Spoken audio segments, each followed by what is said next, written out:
Welcome to एक ऐसी technical classes. आज की इस वीडियो में आईएमएडी के पार्ट 4 यानी चैप्टर फर्स्ट के पार्ट 4 के बारे में जानेंगे। इसमें आपको हम बताएंगे एमएसएमई क्या होता है, मतलब सूक्ष्म लघु उद्योग या मध्यम उद्योग जिसे बोलते हैं, और आपका टीसीओ क्या होता है, कमर्शियल बैंक्स क्या होते हैं, इन सब के बारे में देखेंगे। वैसे ये सब जो है, ये सब जो भी आपके एंटरप्रेन्योर्स होते हैं उन सबको एक प्रकार से वित्तीय सहायता प्रदान करते हैं, वही सब ये सब एजेंसियां होती हैं। तो इन सभी के बारे में आज की इस वीडियो में देखने वाले हैं। इसके पहले हम आपको ये बता दें, जो भी स्टूडेंट पीछे के 3 पार्ट तक के सभी वीडियो नहीं देखें वो लोग जाकर ज़रूर देख लें, क्योंकि चैप्टर फर्स्ट का टोटल निचोड़ उन्हीं 3 वीडियो में है। और आगे ये सब बस उसके एक सेंटर्स हैं, एजेंसियां हैं, इन सब के बारे में समझेंगे। आपसे पूछा जाता है 2 नंबर 3 नंबर में सब कुछ, और आपको पूरा डिफाइन करना रहता है। तो इसमें सबसे पहले हम आज देखेंगे आपके कमर्शियल बैंक्स के बारे में, मतलब जो वाणिज्य बैंक होते हैं वो क्या होते हैं, इसको समझते हैं। तो जो कमर्शियल बैंक मतलब क्या होता है, कमर्शियल का मतलब होता है वाणिज्य बैंक। वाणिज्य का मतलब क्या होता है, ये होता है व्यापार के संबंध में जो कुछ भी हम अपने लोन वगैरह सब लेते हैं। अब मान लीजिए काम धंधा स्टार्ट आप लोग कर रहे हैं, कुछ पैसे की कमी आपको हो रही है, तो होता यह है कि आप लोन ले लेते हैं। तो लोन लेते हैं तो इन सब के बारे में कमर्शियल बैंक के अंतर्गत ये सब आपके अकाउंट में जोड़ा जाता है। तो इसमें हम देखते हैं आपका कमर्शियल बैंक होता क्या है। तो देखिए, इसमें सबसे पहले आपका यहाँ लिखा गया है कि वाणिज्य बैंक अल्पावधि और मध्यावधि दोनों प्रकार की वित्तीय सहायता प्रदान करते हैं। अब यहाँ पे 2 वर्ड आया है, अल्पावधि और मध्यावधि। तो अल्पावधि क्या होता है, मध्यावधि क्या होता है, इसको समझते हैं। तो आगे इन सब के बारे में लिखा यह क्या है कि अल्पावधि जो होता है वह वित्तीय सहायता इकाइयों की कच्चे माल की खरीद पर होता है, तैयार की गई अवस्था में अगर हम कोई प्रोडक्ट या माल खरीदते हैं उस पर होता है, या तैयार की गई वस्तुओं की प्राप्त बिलों के भुगतान पे होता है, या आपका यहाँ पे और आगे लिखा है देनदारी इत्यादि जैसे कार्यशील जरूरतों के लिए दिया जाता है। तो आपको समझ में यही आया होगा, जो आपका अल्पावधि होता है वाणिज्य बैंक जो होता है वह आपका अल्पावधि मध्यावधि दोनों प्रकार की वित्तीय सहायता प्रदान करता है किसी भी इंटरप्रेनर को। अगर आप लोग अपना फैक्ट्री स्टार्ट करते हैं, कोई काम स्टार्ट करते हैं, आपको सहायता पड़ती है, तो थोड़े समय के लिए भी आपको लोन दिया जा सकता है, लॉन्ग टाइम के लिए भी लोन दिया जा सकता है। तो अल्पावधि के अंतर्गत आपकी कच्चे माल की खरीद होती है, जो बिल तैयार होता है उन सब के अंतर्गत होते हैं, और जैसे भी आपके कार्यशील ज़रूरत रहे, काम में ज़रूरत पड़ती रहे, वो सब अल्पावधि के अंतर्गत आएंगी। जबकि जो मध्यावधि होता है यह क्या होता है, यह भूमि ग्रहण के लिए, भवन निर्माण के लिए, मशीनरी की अगर खरीदारी कर रहे हैं, कोई सामान की खरीदारी कर रहे हैं, फैक्ट्री शुरू होने से पहले जो टोटल जितना खर्चा आ रहा है उस बेस पे आप अपना अनुमान लगा लेते हैं, उस तरह का जो लोन लेते हैं वो होता है आपका क्या, वो होता है मध्यावधि टाइप का लोन, जो कि वाणिज्य बैंक के द्वारा आपको दिया जाता है। तो वाणिज्य बैंक में इसको समझना बहुत ही ज़रूरी है, इसको आप लोग ध्यान से ज़रूर समझिएगा। और इसके अंतर्गत वाणिज्य बैंक के अंतर्गत बहुत सारी योजनाएं भी हैं, बहुत सारी आपकी योजनाएं हैं। तो योजनाओं को हम बताते हैं, आप लोग भी ध्यान से बस नोट डाउन कीजिएगा। जितनी भी योजनाएं बताएंगे उन सब के बारे में कुछ बताना नहीं है, जितने भी प्लान से योजनाएं हैं उनका नाम लिख लीजिएगा, ठीक ना। फर्स्ट आपका इसमें आता है उदार अथवा स्वतंत्र योजना। क्या आता है आपका, फर्स्ट इसमें आता है उदार अथवा स्वतंत्र योजना। उदार अथवा स्वतंत्र योजना, इसको इंग्लिश में बोलेंगे लिबरलाइज्ड स्कीम, ओके। उसके बाद आपका यहाँ पे फर्स्ट हो गया। सेकंड जो आपका आएगा उसमें आपका आता है उद्यमी योजना, जो वाणिज्य बैंक के द्वारा दिया जाता है, उसमें आता है सेकंड योजना उद्यमी योजना। थर्ड आपका इसमें आता है क्या, थर्ड आता है इक्विफिटेंड योजना। क्या आता है, इसे आप लोग लिख लीजिएगा, ही इंग्लिश भी होता है इक्विफिटेंड योजना, इक्विफिटेंड योजना। तो ये 3 योजनाएं जो होते हैं आपके कमर्शियल बैंक्स के अंतर्गत आती हैं। कमर्शियल बैंक्स में क्या क्या होता है इन सबको भी हमने आपको बता दिया ऊपर, इसका पूरा डिफिनीशन आप लोग नोट डाउन कर लीजिएगा। इसके अंतर्गत जितनी योजनाएं आ रही हैं इन सबको भी आप लोग लिखिएगा, ताकि आपको अच्छा नंबर मिल सके। जितना बढ़ा के लिखेंगे उतना ही अच्छा नंबर आपको दिया जाएगा। थोड़ा सा उदार अथवा स्वतंत्र योजना के बारे में बता देते हैं। इसके अंतर्गत क्या आता है, इसके अंदर ये होता है कि जैसे भी नई मशीनें रहें, आधुनिक मशीनें रहें, टेक्निकल बेस पे जो कुछ भी आजकल चल रहा है आपके मार्केट में, उसको जब खरीदना रहता है तो आपका इस योजना के अंतर्गत आता है, ओके। चलिए, और कुछ इसमें समझना नहीं है आप लोगों को, ये सब बस छोटे छोटे प्लान से योजनाएं बनाई जाती हैं अपनी फैक्ट्री को स्टार्ट करने के लिए। अगर हमें वित्तीय सहायता लेनी पड़े तो कमर्शियल बैंक से हम ले सकते हैं। इसके अलावा जो सेकंड आपका आता है एमएसएमई। क्या आता है, एमएसएमई। अब आपका आगे आता है एमएसएमई। देखिए आपके एग्ज़ाम में पूछा जाता है क्वेश्चन कि एमएसएमई को पूरा डिफाइन कीजिए। एमएसएमई क्या होता है, कमर्शियल बैंक्स क्या होते हैं, नाबार्ड क्या होता है, ये सब आपके एग्ज़ाम में पूछे जाते हैं। एसआई क्या होता है, ये सब आपसे पूछे जाते हैं। तो एमएसएमई का मतलब होता है माइक्रो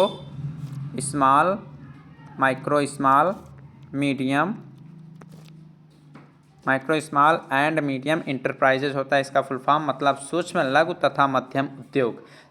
ठीक, तो इसको समझते हैं। इसका पूरा डिटेल्स लिखा गया है, आपको ध्यान से बस इसको समझाते चलेंगे और समझते हुए चलिएगा। लिखा यही है कि इसमें सूक्ष्म लघु तथा मध्यम उद्यम अर्थात एमएसएमई सेक्टर की पहचान संपूर्ण संसार में तरक्की अर्थात विकास के इंजन के रूप में होती है। देखिए जो एमएसएमई होता है, इसके द्वारा आप लोगों का जो ऑनलाइन ट्रेनिंग हुआ है 4th सेमेस्टर में या 5th सेमेस्टर में हो रहा है, ये भी आपका एक प्रकार का ऑनलाइन ट्रेनिंग कराता है। आपका इस ऑफलाइन भी आप लोग कर सकते हैं, राजस्थान में इसका है सेंटर, आप लोग वहाँ पर जाकर कर सकते हैं।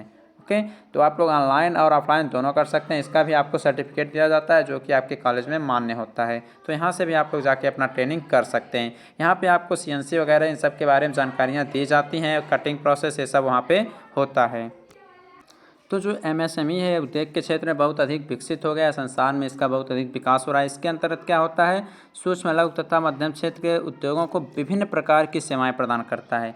जो विकास आयुक्त होता है, आपका विकास आयुक्त भी आपका एक केंद्र है। ये क्या करता है, जो एमएसएमई कार्यालय होता है वहाँ पे एक प्रकार की बहुत सारी सेवाओं को यह देता है। इस सेवाओं में क्या क्या होता है, इसमें आपकी होती है टेस्टिंग होता है किसी भी प्रोडक्ट का, मान लीजिए कुछ भी टूल मेटिंग होता है। उद्यमिता विकास के लिए प्रशिक्षण भी यहाँ पे दिया जाता है।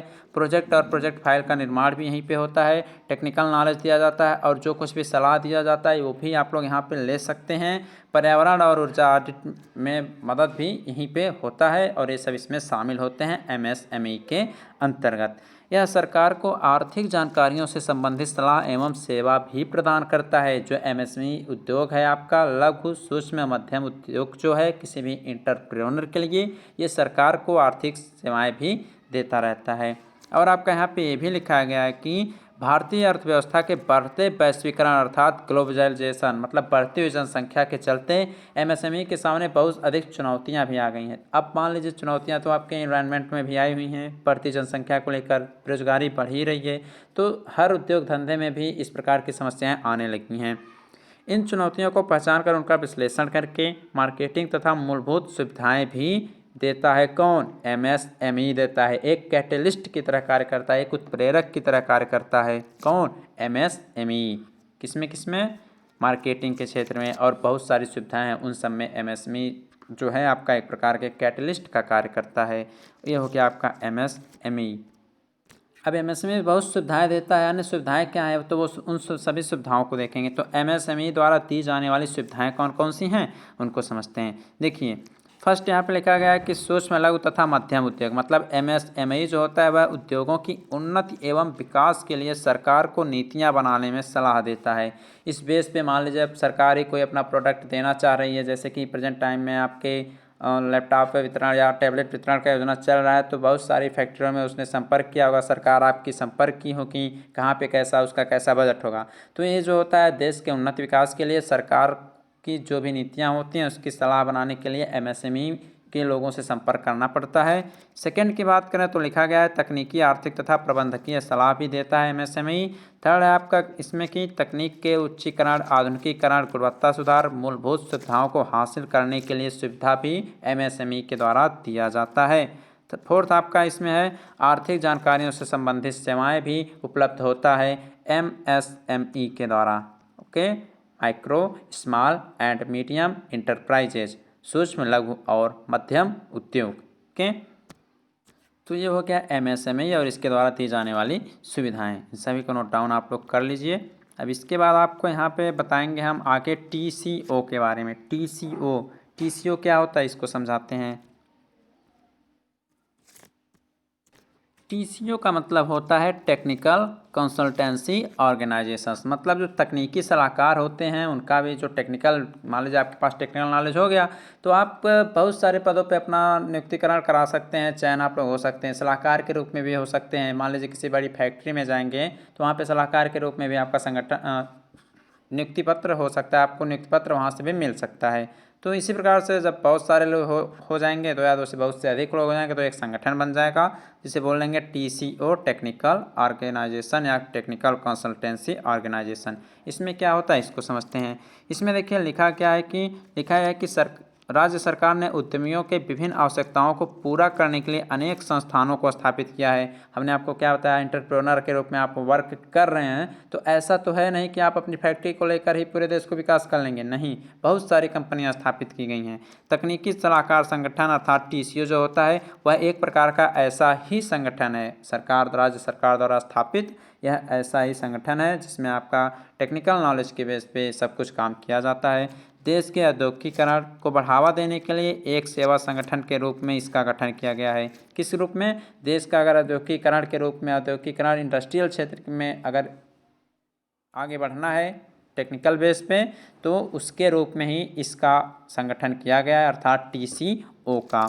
इस पे ये भी लिखा गया है कि इस संगठन का मुख्य उद्देश्य होता है उद्यमियों को एक ही छत के नीचे सेवाओं का पूर्ण पैकेज उपलब्ध कराना। जो भी एंटरप्रेन्योर रहें सभी को एक ही छत के नीचे, ये नहीं देखना है कि आप बहुत बड़े उद्यमी हैं, बहुत बड़े आप एंटरप्रेन्योर हैं, आपकी फैक्ट्री बहुत बड़ी है, हमारी फैक्ट्री बहुत छोटी है, ये सब इसमें नहीं देखना है। सबका यहाँ पे एक समान रूप से यहाँ पे देखभाल होगा, सबके लिए एक समान रूल्स लागू होंगे।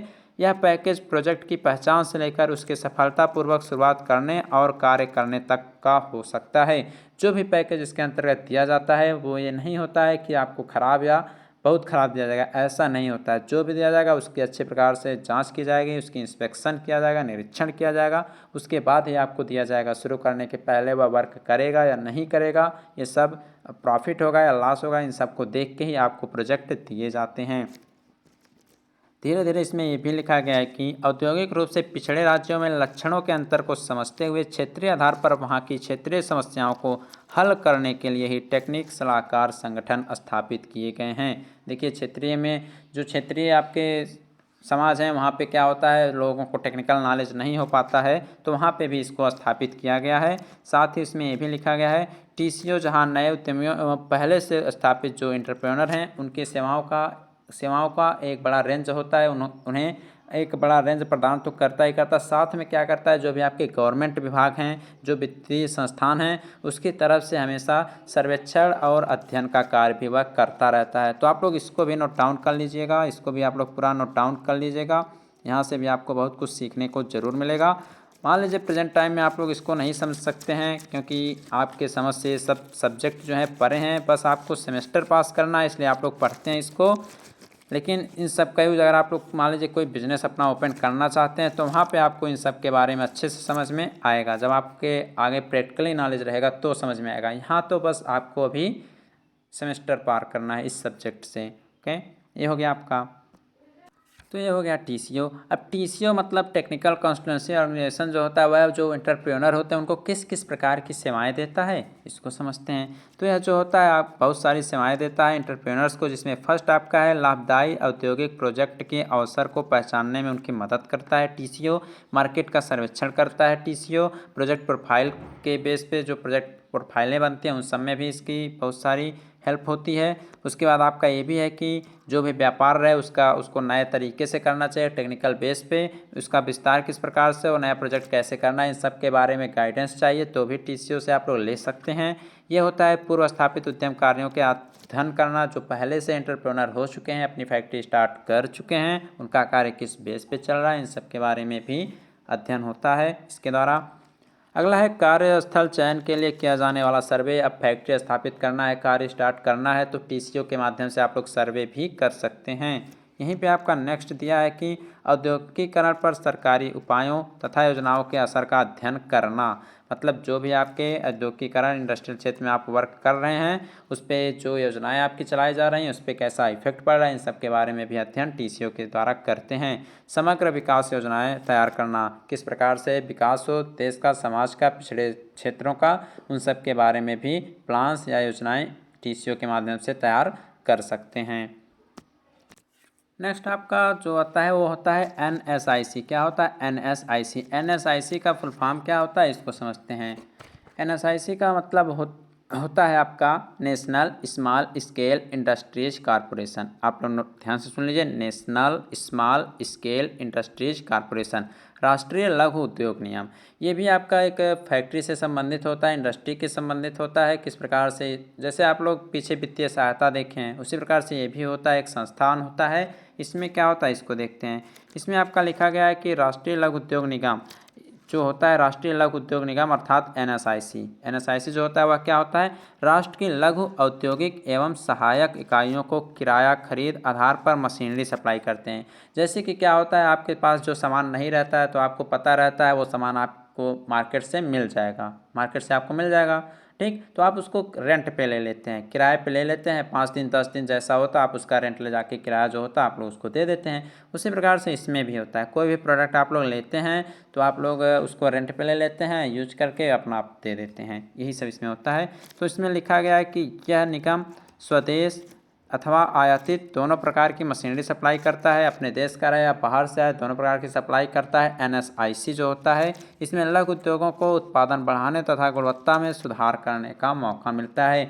अब मान लीजिए आप लोग किराए पे कोई मशीन लाए हैं, सोच रहे हैं इससे 15-20 प्रोडक्ट बना लें, कोई टेक्निकल नई न्यू मशीन बन के आई है, सोच रहे हैं इससे बना लें, तो जब बनाएंगे आप लोग तो इससे गुणवत्ता में सुधार आएगा ही आएगा और उत्पादन में भी वृद्धि होगी।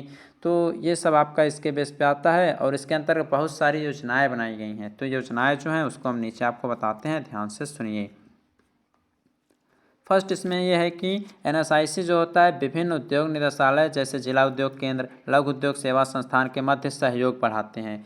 जो एनएसआईसी होता है ये क्या करता है, आपके जो जिला उद्योग केंद्र होते हैं, मान लीजिए बड़ी फैक्ट्री से कोई मशीन लाए हैं, छोटी फैक्ट्री में वो आया है तो दोनों के बीच आपस में संबंध बनेगा, ऐसे जिला से बनेगा फिर राज्य से बनेगा, इस प्रकार से संबंध बनाता है राष्ट्रीय लघु उद्योग निगम। सेकेंड है मशीनरी की सप्लाई हेतु प्राप्त आवेदनों पर विचार करके ही निर्णय लिया जाता है। मशीनरी आप लोग सप्लाई कर रहे हैं, ऐसा तो है नहीं कि वो ख़राब है या सही, इन सबकी चेक करके विचार विमर्श करके तभी कुछ भी निर्णय आगे लिया जाता है कि इसको सप्लाई करना है या नहीं करना है। ये सब होता है राष्ट्रीय लघु उद्योग निगम के द्वारा। नेक्स्ट आपका आता है पिछड़े इलाकों के लिए, समाज के कमज़ोर वर्गों के लिए, महिलाओं तथा विकलांगों के लिए यह निगम अपनी शर्तों में छूट का भी प्रावधान रखते हैं। जैसे कि कोई भी किराए पे सामान लाए हैं तो जो ये लोग होते हैं पिछड़े क्षेत्र के लोग हैं, विकलांग लोग हैं, महिला लोग हैं, कमज़ोर लोग हैं, उन लोगों के लिए छूट भी प्रदान होता है। यह कितना होता है इसको भी बताते हैं। यदि किस्तों का भुगतान निर्धारित समय से पहले कर दें तो 2% तक की छूट भी दी जाती है। टाइम आपको दिया गया है कि 10 दिन में आपको वापस करना है, आप लोग 9 दिन में ही वापस कर देंगे तो आपको 2 दिन का छूट भी दिया जाएगा। और ये कितना होता है, यह जो होता है निर्धारित तिथि, जैसे कि 10 दिन में आपको पता था कि अगर हम 100 रुपये में ले गए हैं तो इसका आप लोग 2% चार्ज भी हमें देंगे, लेकिन अगर पहले देंगे तो 2% आपको छूट मिल जाएगा। 10 रुपये पे ले गए मान लीजिए, ठीक, मान लीजिए 100 रुपये आप लोग ले गए हैं, तो अगर 10 दिन का टाइम है कि 10 दिन के अंदर देना है तो 10 दिन के अगर अंदर देंगे तो 2% छूट दिया जाएगा। अगर एक्स्ट्रा देते हैं बाद में देते हैं तो भाई जो टैक्स उसका रहेगा उतना आपको पूरा देना पड़ेगा। तो ये होता है आपका एनएसआईसी। तो आज यहाँ पे हमने क्या क्या देखा उसको देखते हैं। आज हमने कमर्शियल बैंक्स के बारे में देखा, एमएसएमई के बारे में देखा, इसके द्वारा सुविधाएं जो होती हैं उसको देख लिया, टेक्निकल कंसल्टेंसी ऑर्गेनाइजेशन टीसीओ के बारे में देखा, इससे जो सुविधाएं मिलती हैं एंटरप्रेन्योर को उसको देख लिया। आगे एनएसआईसी के बारे में देख लिया, इसकी जो योजनाएं उन सब के बारे में देख लिया। आगे आपका एक लास्ट वीडियो और आएगा इस चैप्टर का एक लास्ट वीडियो आपको और मिलेगा जिसमें आपको नाबार्ड और जो कुछ भी एजेंसियाँ बची उन सब के बारे में बता दिया जाएगा। उसके बाद मार्केट सर्वे आपका स्टार्ट होगा। इसके पहले आपको बता दें पीडीएफ जो भी स्टूडेंट अभी तक नहीं डाउनलोड कर पाए हैं टेलीग्राम तुरंत ज्वाइन करें, वहाँ से पीडीएफ डाउनलोड जरूर कर लें।